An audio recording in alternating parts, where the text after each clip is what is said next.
প্রিয় বন্ধুরা, আজকের নিবেদন 1994 সালের ঢাকা সিটি নির্বাচন, যেখানে আমি নিজে তোমাদের নিষেধ করেছি জাহানারা ইমামের কর্মসূচিতে অংশগ্রহণ না করতে এবং অন্য কর্মীরা যাতে অংশগ্রহণ করতে না পারে তার দায়িত্ব তোমাকে দিয়েছি। সেখানে তুমি নিজে কোন আক্কেলে বউ বাচ্চা নিয়ে হাজির হলে। যে কোনো একদিকে থাকো।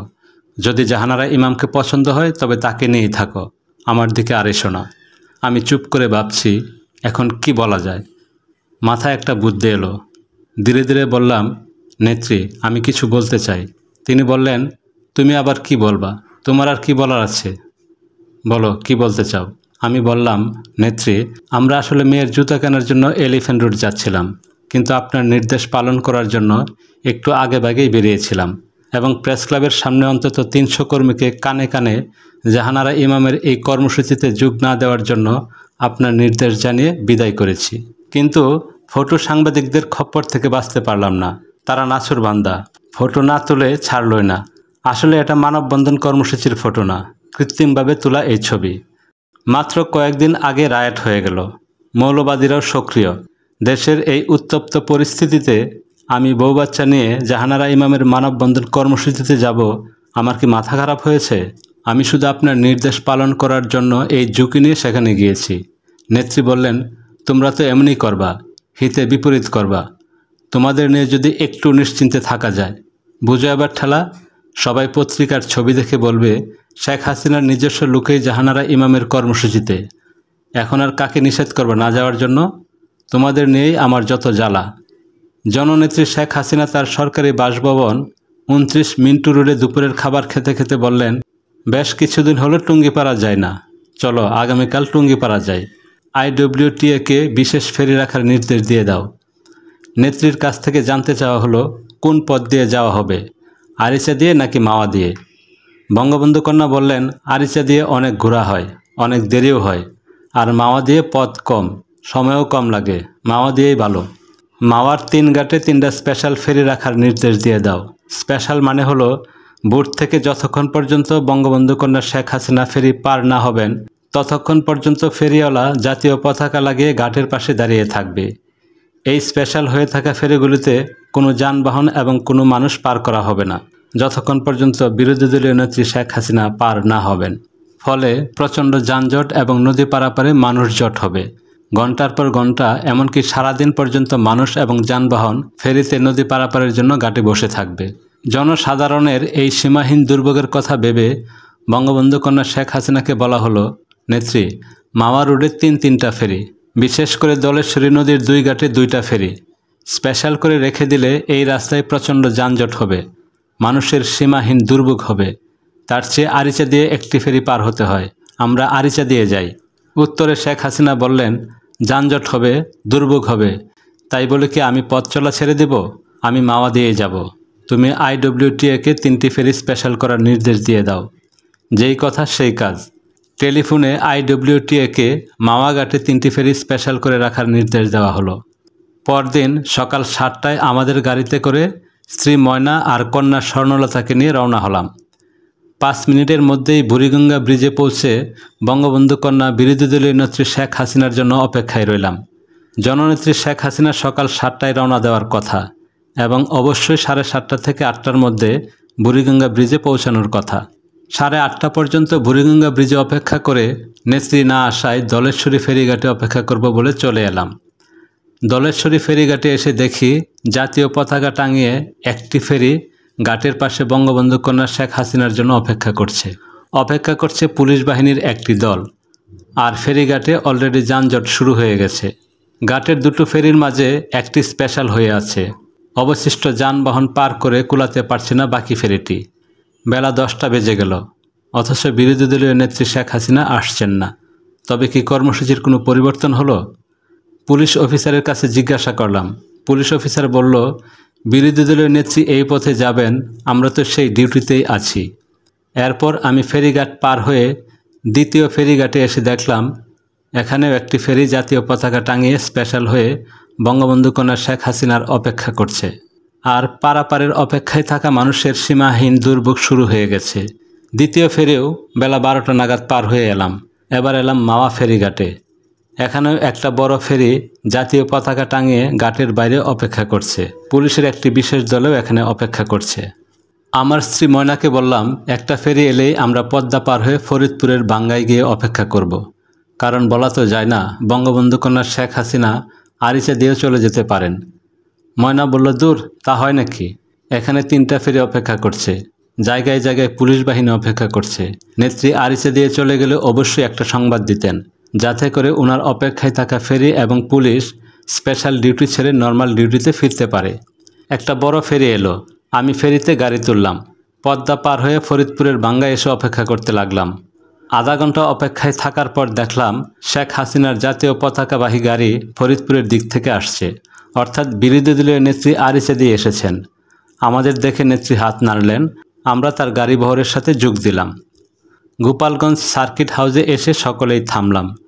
জননেত্রী শেখ হাসিনাকে বললাম, মাওয়া দিয়ে না এসে আরিচা দিয়ে এলেন যে?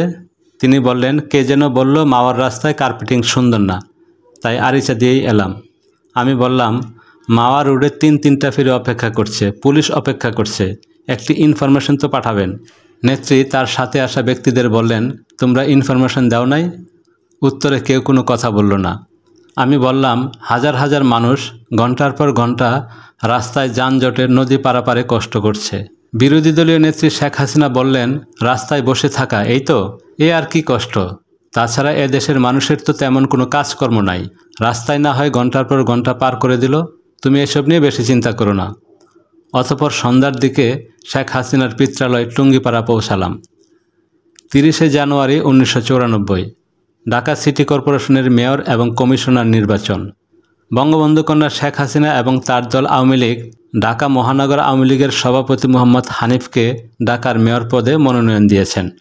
বঙ্গবন্ধু কন্যা শেখ হাসিনা শুরু থেকে দলের নেতাকর্মীর বাড়ি বাড়ি গিয়ে ভোটারদের কাছে মাস মার্কায় হানিফের জন্য ভোট চাইছেন।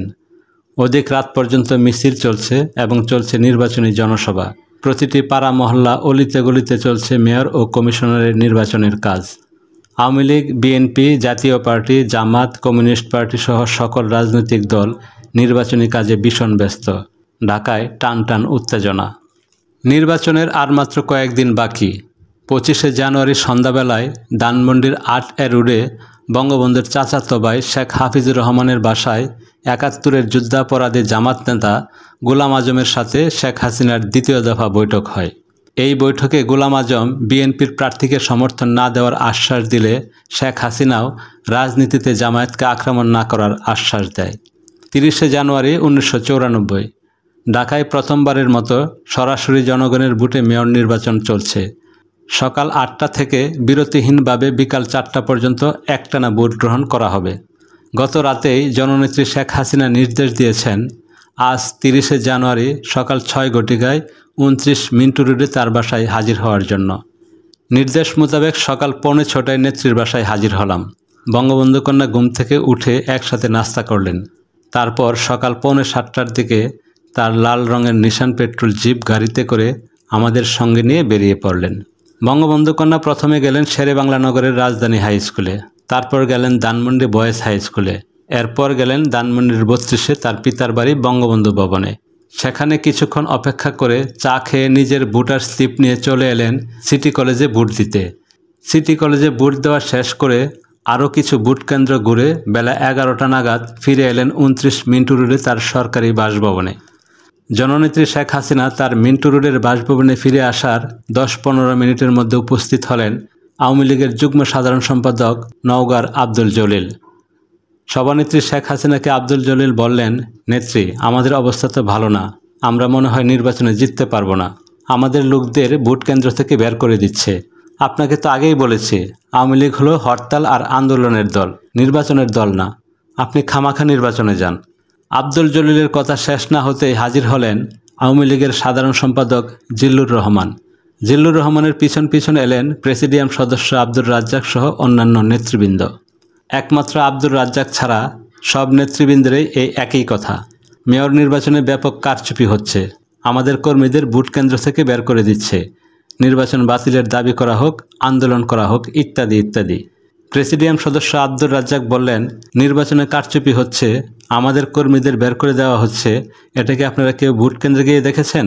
নেতারা কেউ কোনো উত্তর দিলেন না, কোনো কথাও কেউ বললেন না, সবাই চুপ।